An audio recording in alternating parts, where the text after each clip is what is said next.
ఈరోజే జ్యేష్ఠ సోమవారం, పైగా షష్ఠి తిథితో కలిసి వచ్చింది.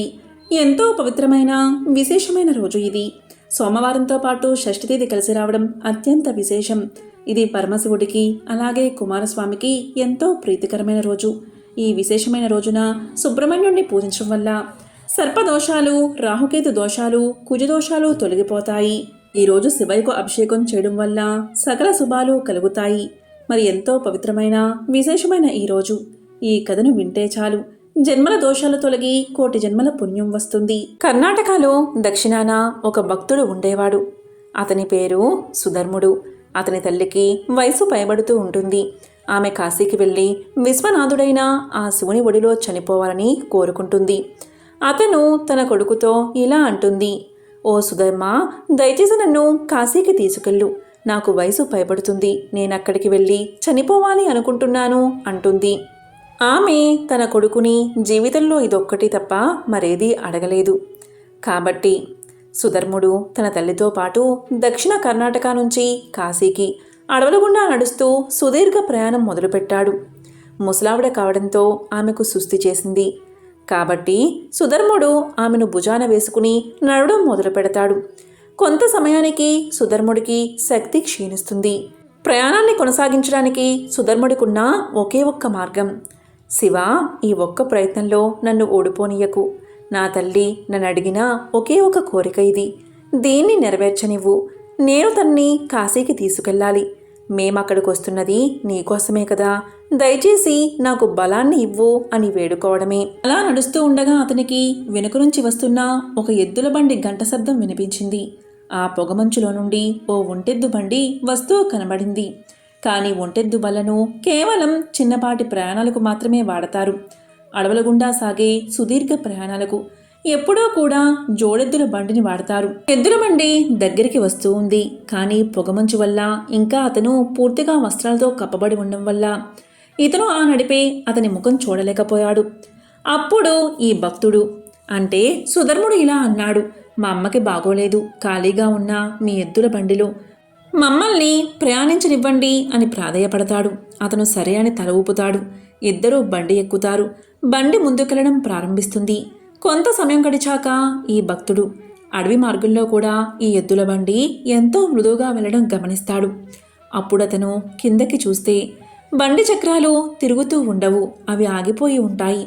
అయినా సరే బండి వెళ్తూనే ఉంటుంది. అప్పుడు అతను ఎద్దు వైపు చూస్తాడు. ఆ ఎద్దు కూర్చుని ఉంటుంది. అయినా సరే బండి వెళ్తూనే ఉంటుంది. అప్పుడు అతను నడిపే అతని వైపు చూస్తాడు. కేవలం వస్త్రాలు మాత్రమే కనబడతాయి. లోపల మనిషి ఉండడు. తన తల్లి వైపు చూస్తాడు. తన తల్లి ఇలా అంటుంది, మూర్ఖుడా, మనం ఆయన వద్దకు చేరేశాం. ఇక ముందుకెళ్లాల్సిన అవసరం లేదు. ఇదే ఆ చోటు. ఇక నేను వెళ్తాను అని అక్కడే శరీరాన్ని వదిలేస్తుంది. ఆ ఎద్దు, బండి, ఇంకా నడిపే అతను అందరూ మాయమైపోతారు. ఇక సుధర్ముడు గ్రామానికి తిరిగొస్తాడు. అందరూ కూడా ఇతను చాలా తొందరగా వచ్చాడు. తన తల్లిని కాశీకి తీసుకెళ్లకుండా మధ్యలో ఎక్కడో వదిలేసుంటాడు అని అనుకున్నారు. అందరూ సుధర్ముణ్ణి నిందించడం మొదలు పెడతారు. వాళ్ళు అతన్ని, మీ తల్లిని నువ్వు ఎక్కడ వదిలిపెట్టావు అని అడుగుతారు. దానికి సుధర్ముడు, లేదు, మేం వెళ్లాల్సిన అవసరం లేదు. ఆ శివుడే మా కోసం వచ్చాడు అన్నాడు. అందరూ కూడా ఇదంతా చెత్త వాగుడు అని పలుకుతారు. దానికి సుధర్ముడు సమాధానంగా, మీరేమనుకుంటున్నారు అనేది నాకు అనవసరం. ఆయన మా కోసం వచ్చాడు. నా జీవితం ధన్యమైంది. నా మనస్సాక్షికి అది తెలుసు. మీకది తెలియక పోతే అది మీ సమస్య అని సమాధానం చెప్పాడు. అప్పుడు అందరూ కూడా, అయితే మాకు ఆయన నిజంగా నీ కోసం వచ్చాడు అనడానికి, నిజంగా నువ్వు ఆయన్ని చూసావు అనడానికి మాకు ఏదో ఒక రుజువు చూపించు అని అడిగారు. దానికి సుధర్ముడు, అదంతా నాకు తెలియదు. ఎందుకంటే నేను ఆయన్ని చూడలేదు. నేను కేవలం ముఖంపై ఉండే వస్త్రాన్ని మాత్రమే చూశాను. లోపల ముఖం కనబడలేదు. అక్కడ ఏమీ లేదు అని పలికాడు. అలా పలికి సుధర్ముడు అక్కడికక్కడే మాయమైపోయాడు. చుట్టూ ఉన్న వాళ్ళకి కేవలం అతని వస్త్రాలు మాత్రమే కనబడ్డాయి. సుధర్ముడు దక్షిణ భారతదేశంలోని గొప్ప ముని అయ్యాడు. ఆయన ఎక్కడికి వెళ్ళినా సరే అందరూ ఆయన్ని శూన్యముఖంగా గుర్తించేవారు. ఒకసారి ముళ్ళంతా కలిసి చేసిన ఆ వినమ్రపూర్వకమైన అర్థింపునకు సూత మునీంద్రుడు ఎంతగానో సంతోషించి ఇలా పలికాడు, ఓ ముని శ్రేష్ఠులారా, మీరు సామాన్యులు కారు. ప్రతి నిమిషం భగవత ఆరాధనలో తనువు మనస్సులను విలీనం చేసిన తాపసోత్తములు మీరు. నియమనిష్టలతో కూడిన సదాచార సంపన్నులు, సచ్చీలురు. నిస్వార్థ చింతనతో మీరు ఏది చేసినా, ఏది కోరినా అది లోక కళ్యాణం కోసమే అవుతుంది. కాబట్టి మీలాంటి అభిలాష గలవారికి చెప్పగలగడం కూడా ఒక విశేషమే. ఆ భాగ్యం నాకు మీ వల్లే రావడం నా పూర్వజన్మ విశేషం. కాబట్టి నేను కూడా ధన్యుణ్ణే అన్నాడు సూతుడు. మళ్ళీ సూతుడు ఇలా పలికాడు, ఇంత సౌమ్యంగా నన్ను చెప్పండి అని అర్థించడంలోనే మీరెంత ఉన్నత చరిత్రలో అర్థమవుతుంది.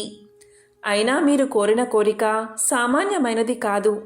ఆదిపురుషుడైన ఆ పరమేశ్వరుడి గురించి ఎంత చెప్పినా ఇంకా ఎంతో కొంత మిగిలే ఉంటుంది. చెప్పిన తరువాత అంతా తెలిసినట్లే ఉంటుంది. కానీ ఆలోచిస్తే ఇంకా తెలుసుకోవడానికి ఎంతో ఉందన్న విషయం ఆశ్చర్యాన్నే కాదు, అభిలాషను రేకెత్తిస్తుంది. సదాతనుడు, సనూతనుడు, సనాతనుడు అయిన సర్వేశ్వరుడి లీలలు చాలా విచిత్రమైనవి. ఆయన చేతలు ఎవరికీ అంత తేలిగ్గా అర్థం కావు. ఆయన గురించి తెలుసుకోవడం అంటే ఒక రకంగా సృష్టి గురించి తెలుసుకోవడమే అవుతుంది.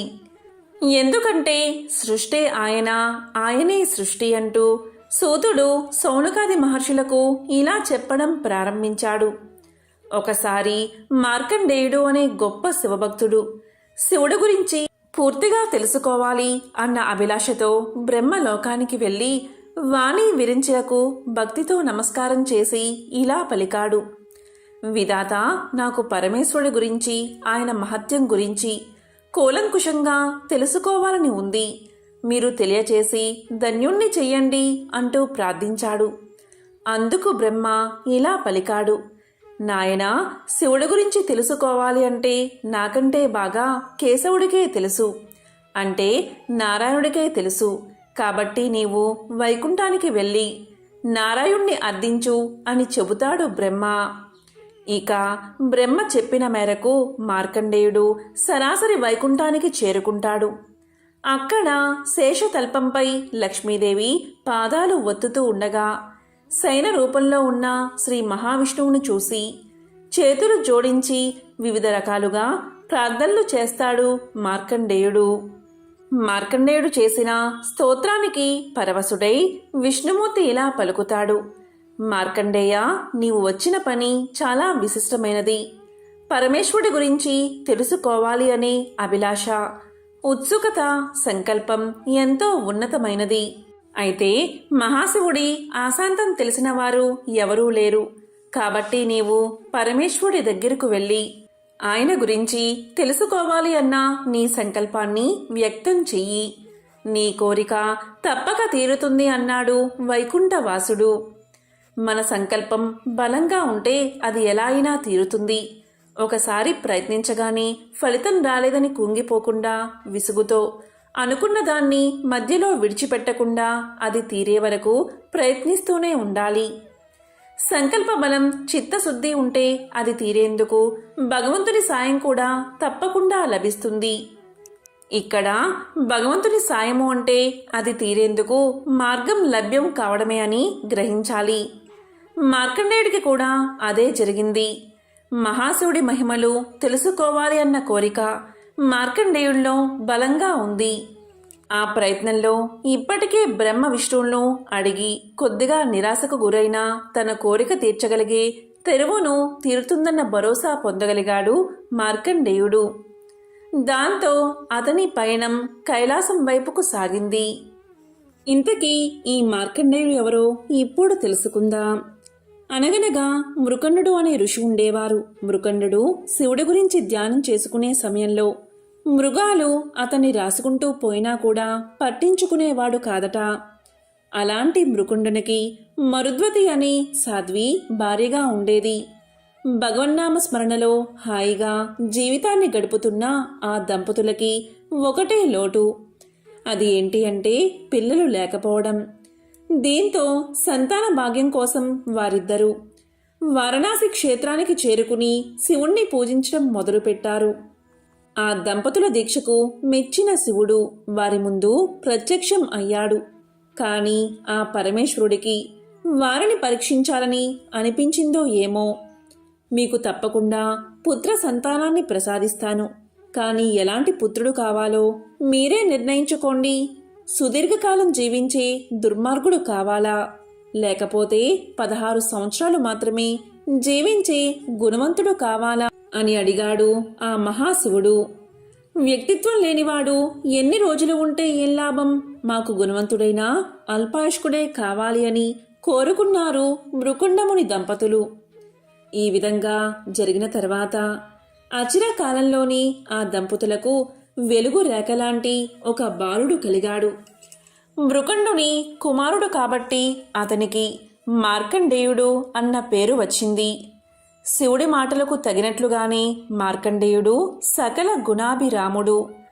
బాల్యం తీరకుండానే సకల శాస్త్రాలను ఔపోసన పట్టాడు మార్కండేయుడు. మరోపక్క వ్యక్తిత్వంలోనూ తనకు సాటి లేదు అనిపించుకున్నాడు. ఇలా ఉండగా ఒకసారి మృకుండుని ఆశ్రమానికి 7 ఋషులు వచ్చారు. మార్కండేయుణ్ణి చూడగానే అతనికి త్వరలోనే ఆయుష్ తీరనుందని వారికి అర్థమైనది. అప్పుడు వారు మార్కండేయుణ్ణి బ్రహ్మదేవుని వద్దకు తీసుకుపోయారు. మార్కండేయుణ్ణి చూసిన బ్రహ్మ అతడిని నిరంతరం శివారాధన చేస్తూ ఉండమని సూచించాడు. అందరూ కలిసి శివనామ స్మరణ చేత అకాల మృత్యువు దరిచేరదని మార్కండేయుడికి తెలియచేశారు. ఇక పెద్దల మాటల మేరకు ఒక శివలింగం ముందర కూర్చుని శివ ధ్యానాన్ని మొదలుపెట్టాడు మార్కండేయుడు. ఒక పక్క అతని మృత్యు గడియలు సమీపిస్తున్నాయి. మరో పక్క నోటి నుంచి శివనామ స్మరణ ఆగడం లేదు సరికదా. ఒక్కో నిమిషం గడిచే కొద్దీ మరింత జోరుగా సాగుతుంది. యముని ఆదేశం మేరకు మార్కండేయుణ్ణి తీసుకురావడానికి బయలుదేరారు యమభటులు. కానీ మార్కండేయుణ్ణి తీసుకురావడం కాదు కదా, అతని దరిదాపుల్లోకి కూడా వెళ్ళలేకపోయారు యమభటులు. ఇక ఆ పిల్లవాడిని తానే స్వయంగా తీసుకురావాలి అనుకున్నాడు యముడు. తన వాహనమైన మహిషాన్ని అధిరోహించి యమపాసాన్ని చేత పట్టుకుని మార్కండేయుడి వైపు సాగిపోయాడు. ఆ ధ్యానాన్ని ఆపి యువతలికి రా, నీ మృత్యువు సమీపించింది అని హూంకరించాడు యముడు. కాని యముడి మాటలను విన్న మార్కండేయుడు యువతలికి రాలేదు సరికదా, గట్టిగా ఆ శివలింగాన్ని పట్టుకుని మృత్యుంజయ మంత్రాన్ని పఠించడం మొదలుపెట్టాడు. ఇక యముడికి ఏం చెయ్యాలో దిక్కుతోచలేదు. ఆఖరి అస్త్రంగా తన పాసాన్ని మార్కండేయుడి మీదకు వదిలాడు యముడు. కాని మార్కండేయుడితో పాటుగా ఉన్న శివలింగానికి ఆ పాసం తగలగానే శివుడు కాలరుద్రుడై బయటకు ఉరికాడు. తన మీదకి తన భక్తుని మీదకి పాసాన్ని విడుస్తావా అంటూ యముడిని ఒక్క పెట్టున సంహరించాడు మహాశివుడు. ఆ సందర్భంలోనే శివుడికి కాలాంతకుడు అనే బిరుదు వచ్చింది. అంటే కాలాన్ని, మృత్యువుని సైతం అంతం చేసినవాడు అని అర్థం. కానీ యముడే లేకపోతే ఈ లోకంలో చావు పుట్టుల జీవన చక్రం ముందుకు సాగేదెలా? అందుకని దేవతలందరి ప్రార్థన మేరకు శివుడు శాంతించి తిరిగి యముణ్ణి జీవింపచేశాడు. అయితే మార్కండేయుడి జోలికి అతను ఇక రాకూడదని, ఆ మాటకు వస్తే శివభక్తుల ఎవ్వరినీ కూడా నరకానికి తీసుకుపోకూడదని హెచ్చరించి వదిలేశాడు పరమేశ్వరుడు. ఈ ఘట్టం తమిళనాడులోని తిరుక్కడయార్ అనే ప్రాంతంలో జరిగిందని ఒక నమ్మకం. మార్కండేయుడు అప్పటి నుంచి చిరంజీవిగా ఉండడమే కాదు, అష్టాదశ పురాణాల్లో ఒకటైన మార్కండేయ పురాణాన్ని కూడా రాశాడు. శివకేశవుల లీలలే కాకుండా దేవి మహత్యం కూడా లోకంలో నిలిచిపోయేలా ఈ పురాణం సాగుతుంది. ఎంతో పవిత్రమైన విశేషమైన ఈ కథను విన్నవారికి అకాల మృత్యుదోషాలు తొలగిపోతాయి, యమబలం తొలగిపోతుంది, శివానుగ్రహం కలుగుతుంది. శివపురాణం ప్రకారం సముద్రంలో నీరు ఉప్పుగా ఉండడం వెనుక ఒక కథ ఉంది. ఈ కథను విన్నంతనే శివపార్వతుల అనుగ్రహం మీకు కలుగుతుంది. మరి ఆ కథ ఏంటో ఇప్పుడు విందాం. శివపురాణం ప్రకారం పార్వతీదేవి శివుణ్ణి భర్తగా పొందాలని ఆశపడింది. శివుడిని ప్రసన్నం చేసుకుని తన కోరిక తీర్చుకోవాలని తపస్సుకు పూనుకుంది. పార్వతీదేవి తపస్సు చేస్తూ ఉండగా సముద్రుడి కళ్ళు పార్వతీదేవిపై పడ్డాయి. పార్వతీదేవి రూపాన్ని చూసి సముద్రుడు మోహించాడు. ఎలా అయినా ఆమెను తన సొంతం చేసుకోవాలి అనుకున్నాడు. నేరుగా పార్వతీమాత ముందే పెళ్లి ప్రస్తావన తెచ్చాడు. అప్పుడు పార్వతీమాత, నేను పరమేశ్వరుడి కోసం తపస్సు చేస్తున్నాను, ఆయన్ని వివాహం చేసుకుంటాను అని సముద్రుడి ప్రతిపాదనను తిరస్కరించింది. పార్వతీదేవి ఇలా అనేసరికి సముద్రుడు కోపంతో ఊగిపోయాడు. శివుడిలో లేనివెన్నో నాలో ఉన్నాయి, అలాంటిది నన్ను కాదని శివుణ్ణి వివాహమాడతానని చెబుతావెందుకు? నేను ప్రజల దాహాన్ని తీరుస్తాను. నా నీరు పాలలా తీయగా స్వచ్ఛంగా ఉంటుంది. అలాంటి నన్ను తిరస్కరించకు, నా ప్రతిపాదన్ని అంగీకరించు అంటూ పార్వతిని ఒత్తిడి చేశాడు సముద్రుడు. సముద్రుడి మాటలకు పార్వతీదేవి ఆగ్రహం చెంది, నువ్వు ఏ నీటిని అయితే చూసుకుని గర్వపడుతున్నావో ఆ నీరు ఎవ్వరూ తాగనంత కఠినంగా ఉప్పుగా మారిపోతుంది. ఇదే నా శాపమని సముద్రుడికి శాపాన్ని ఇస్తుంది అమ్మవారు. ఈ కారణం వల్లే సముద్రంలో నీరు ఉప్పుగా ఉంటాయని అంటారు. మరికొందరేమో సాగర మదనం కారణంగా సముద్రపు నీటికి ఆ రుచి వచ్చింది అంటారు. మహాభారతంలో కురువృద్ధుడు భీష్ముడు అంపశయ్య మీద ఉండి మృత్యువు కోసం ఎదురు చూస్తున్నాడు. ఆ సమయంలో దైవ ప్రార్థన చేస్తూ పాండవులకు పాలన, మనిషి నడవడిక, జీవితానికి సంబంధించిన ధర్మోపదేశాలను తెలియచేశాడు. ఈ సమయంలోనే ధర్మరాజుకు భీష్ముడు రాజనీతి గురించి అనేక ఉపదేశాలను కథల రూపంలో వెల్లడించాడు. అలా భీష్ముడు రాజనీతి గురించి ధర్మరాజుకు చేసిన ఉపదేశాలు శాంతి పర్వం భాగంలో నిండి ఉన్నాయి. నేటికి భీష్మనీతి అనుసరణీయం. పూర్వం విదిశా పట్టణంలో ఒక బ్రాహ్మణ కుటుంబం ఉండేది. ఆ ఇంట్లోని చిన్నారి బాలుడు అర్ధాంతరంగా మరణించాడు. దీంతో ఆ బాలుడి తల్లిదండ్రుల గుండె పగిలిపోయింది. తీరని దుఃఖంతో భార్యాభర్తలు తమ చిన్నారి శవంతో శ్మశానానికి చేరుకున్నారు. శ్మశానంలో మృతదేహాన్ని వదిలి వెళ్లడానికి వారికి మనసు రాలేదు. మరోవైపు తీరని దుఃఖం ఎంతకీ తరగడం లేదు. అయితే బాలుడి శవాన్ని అక్కడే ఉన్న ఒక గెద్ద చూసింది. బాలుడి శవాన్ని తల్లిదండ్రులు వదిలి వెళ్తే తినాలనే కోరిక కలిగింది గెద్దకి. రాత్రి తాను సంచరించలేను కనుక పగలు తినాలి అని అనుకుంది. అయితే ఆ బాలుడి తల్లిదండ్రులు శవాన్ని వదిలి వెళ్లడం లేదు. ఎలా అని ఆలోచించింది గెద్ద. మెల్లగా ఆ కుటుంబం దగ్గరికి చేరింది. ఇలా పలికింది గెద్ద, ఎంతసేపని ఇలా ఏడుస్తూ కూర్చుంటారు? చీకటి పడితే భూత ప్రేతాలన్నీ ఇక్కడకు చేరుకుంటాయి. కనుక ఈ శవాన్ని వదిలేసి బయలుదేరండి అంటూ బ్రాహ్మణ దంపతులకు చెప్పింది. అదే సమయంలో అటుగా ఒక నక్క వచ్చింది. అది కూడా బాలుడి శవాన్ని చూసింది. అంతేకాదు అక్కడే కాచుకున్న గద్దను కూడా చూసింది. దీంతో ఎలా అయినా ఆ బాలుడి తల్లిదండ్రులు చీకటి పడే వరకు అక్కడే ఉంటే చీకటి పడిన తర్వాత తాను ఆ శవాన్ని తినవచ్చు అని దాని ఆలోచన. వెంటనే బ్రాహ్మణ దంపతుల వద్దకు వచ్చి నక్క ఇలా పలికింది, ఈ పిల్లవాణ్ణి వదిలి వెళ్ళడానికి మీకు మనసులా ఒప్పుతుంది?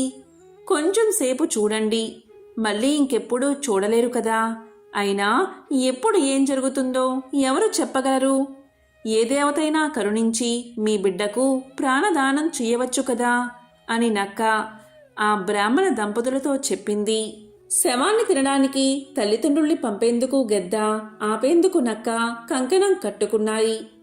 దీంతో గెద్ద, నేను 100 ఏళ్లుగా ఈ ప్రపంచాన్ని చూస్తున్నాను. ఇప్పటి వరకు చచ్చిన వారు తిరిగి బతికిందే లేదు. ఈ నక్క మాటలు విని ఆశ పెట్టుకోకండి అంటూ ఆ బ్రాహ్మణ దంపతులతో చెప్పింది. ఆ గెద్ద మాటల్లో నిజం ఉందని భావించి ఆ పిల్లాడి తల్లిదండ్రులు శవాన్ని వదిలి ఇంటికి వెళ్ళడానికి ఉపక్రమించారు. అయితే నక్క వెంటనే బ్రాహ్మణ కుటుంబంతో ఇలా పలికింది, ఈ గెద్ద మనసు మహా క్రూరమైనది. పూర్వం రాముడు ఒక బ్రాహ్మణుణ్ణి బతికించిన కథ మీరు వినలేదా? సుంజయుడి కుమారుడైన సువర్ణ శ్రీవిని నారదుడు బతికించలేదా? అదేవిధంగా మీ కుమారుణ్ణి ఏ దైవమో యక్షుడో బతికిస్తాడేమో అంటూ చెప్పింది. ఇలా ఈ రెండు తమకు తగిన వాదన్ని ఆ బ్రాహ్మణ కుటుంబానికి చెబుతున్నాయి. అదే సమయంలో శివయ్య రుద్రభూమిలో విహారం చేస్తూ అక్కడికి చేరుకున్నాడు. బ్రాహ్మణ కుటుంబపు దీనావస్థను చూసి అక్కడికి వచ్చాడు. అసలు విషయం తెలుసుకుని బ్రాహ్మణ దంపతులను మీకేం కావాలో కోరుకోమన్నాడు. వెంటనే ఆ భార్యాభర్తలు తమ కుమారుణ్ణి బతికించమని వేడుకున్నారు. అప్పుడు శివుడు మరణించిన బాలుడికి ప్రాణం పోశాడు. అంతేకాదు, గద్ద నక్కల పాప కర్మను తెలుసుకుని వాటికి ఆకలి లేకుండా చిరకాలం జీవిస్తాయని వరాన్ని ప్రసాదించాడు. దీంతో ఈ కథ సుఖాంతమైనది. మహాశివుణ్ణి భక్తితో ఆరాధించిన వారికి ఆలస్యమైనా సరే ముక్తి లభిస్తుంది. పరమేశ్వరుడు హిమాలయాల్లో తపస్సు చేసుకుంటూ ఉండగా పర్వతరాజైన హిమవంతుడు తన పుత్రిక అయిన పార్వతిని పరమేశ్వరుడి సేవకై ఉపయోగించాడు. అలా పార్వతీదేవి పరమేశ్వరుడికి సేవ చేస్తూ ఉండగా దేవతల కోరికపై మన్మధుడు అక్కడికి వచ్చాడు. చెట్టు చాటు నుంచి శివుడిపై పుష్పబాణం ప్రయోగించాడు. తపస్సులో ఉన్న శివుడు తన మనసులో కలిగిన కలవరపాటుకు చింతించి అందుకు గల కారణం కోసం నలుదిక్కులా పరిశీలించాడు. మన్మధుడు కనిపించాడు. అప్పుడు కోపంతో శివుడు మూడవ కన్ను తెరచి ఆ కంటి మంటల్లో మన్మధుణ్ణి మసి చేసేశాడు. కొంతకాలం తర్వాత గణపతి ఆ బూడిదను 2 చేతులతో పోగు చేస్తూ ఉండగా ఆ బూడిద నుంచి భయంకర ఆకారంతో రాక్షసుడు ఒకడు ఉద్భవించాడు. అతడే బండాసురుడు. ఇతడు పెరిగి పెద్దవాడై ఘోరమైన తపస్సు చేసి పురుషుల వల్ల తనకు మరణం లేకుండా వరం సంపాదించుకున్నాడు. వరబల గర్వితుడై బండాసురుడు దేవతా వర్గంపై దండెత్తి దేవతలను, మునులను, సాధువులను పీడించడం ప్రారంభించాడు. దేవతలు బండాసురుడి దురాగతాలకు తట్టుకోలేకపోయారు. తమ బాధల్ని బ్రహ్మదేవుడికి నివేదించుకున్నారు. దేవతలందరి పక్షాన బ్రహ్మదేవుడు విష్ణుమూర్తి వద్దకు వచ్చి ప్రార్థించగా ఒక మహాశక్తి వల్ల తప్ప బండాసురుడు మరణించడని విష్ణువు వివరించాడు. అప్పుడు దేవతలందరూ బ్రహ్మ విష్ణువులతో కలిసి ఒక యాగం ప్రారంభించారు. ఆ యజ్ఞకుండంలో విష్ణువు తన సుదర్శన చక్రంలోని శక్తిని, బ్రహ్మ తన కమండలంలోని శక్తిని, శివుడు త్రిశూలంలోని శక్తిని, ఇంద్రుడు వజ్రాయుధంలోని శక్తిని సమర్పించారు. దేవతల కష్టాలు తీర్చవలసిందిగా పరాశక్తిని మరీ మరీ ప్రార్థించారు.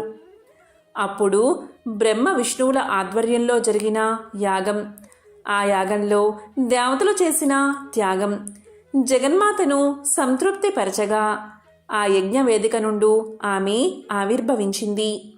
ఆమె శిరస్సుపై రత్న ఖచ్చితమైన సువర్ణ కిరీటం, ఆపై అర్ధచంద్రుడు ప్రకాశించసాగారు. ఆమె 4 చేతుల్లో పాసం, అంకుశం, చెరుకు విల్లు, 5 పుష్పబాణాలు ధరించింది.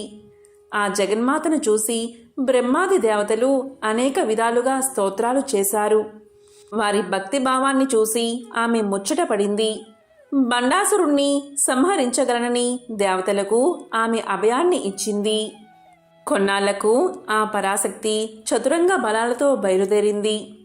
బండాసుర సంహారార్థమై బయలుదేరిన ఆమెను ఇరువైపులా వారాహీదేవి, శ్యామలాదేవి అనుసరించారు. పరిచారికలుగా తల్లి వెంట నిలిచారు. ససైన్యంగా తన పైకి యుద్ధానికి వస్తున్న పరాశక్తిని చూసి బండాసురుడు భయంకరమైన తన సేనావాహినిని ఆమె పైకి పంపాడు. యుద్ధం ప్రారంభమైనది. దేవి పంపిన సేనలు బండుని సేనలను సర్వనాశనం చేశాయి. అప్పుడు బండాసురుడు తన 30 మంది పుత్రులను దేవి సైన్యంపైకి పంపాడు.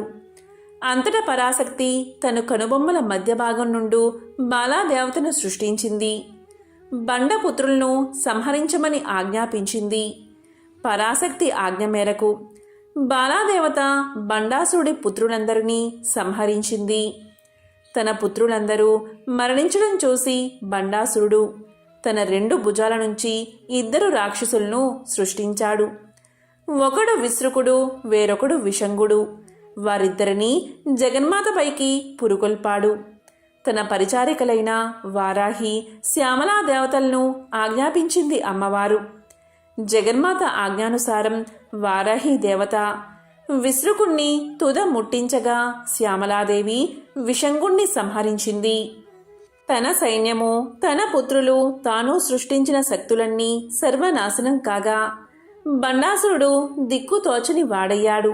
దేవి ప్రయోగించే శస్త్ర అస్త్రాల బారి నుంచి తన్ను తాను రక్షించుకోవడానికి ఒక విఘ్న యంత్రాన్ని ప్రయోగించాడు.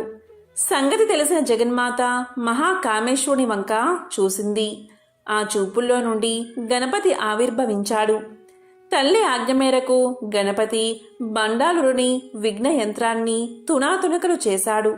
ఆ తరువాత పరాశక్తి మహాపాసు పతాస్త్రాగ్ని ప్రయోగించి బండాసుడి నగరమైన శూన్యక పట్టణాన్ని ధ్వంసం చేసింది. ఆ వెంటనే కామేశ్వరాస్త్ర ప్రయోగంతో బండాసురుణ్ణి నేల కూల్చుంది అమ్మవారు. బండాసుర సంహారంతో దేవతలు ఆనందించారు. రాజరాజేశ్వరిగా, లలితా పరమేశ్వరిగా, భువనేశ్వరిగా, పరాశక్తిగా స్తుతించారు. ఈ రీతిగానే ఎల్లకాలము తమ్ము కాపాడవలసిందిగా తల్లిని వేడుకున్నారు. వాత్సల్యామృత వర్షిణి అయిన పరాశక్తి అలాగే అని వారికి అభయ ప్రదానం చేసి అంతర్ధానమైనది. దీంతో దేవతలందరూ సుఖశాంతులతో కాలం గడిపారు. ఎంతో పవిత్రమైన విశేషమైన ఈ సోమవారం రోజు ఈ కథలను విన్నా, చదివినా, చెప్పినా, వినిపించినా జన్మల పాపాలు తొలగి 1,000,000 జన్మల పుణ్యం వస్తుంది. సకల శుభాలు కలుగుతాయి. ఓం నమః శివాయ. ఓం శ్రీ మాత్రే నమః. ఓం నమో నారాయణాయ. ఓం శ్రీ మహాలక్ష్మియే నమః.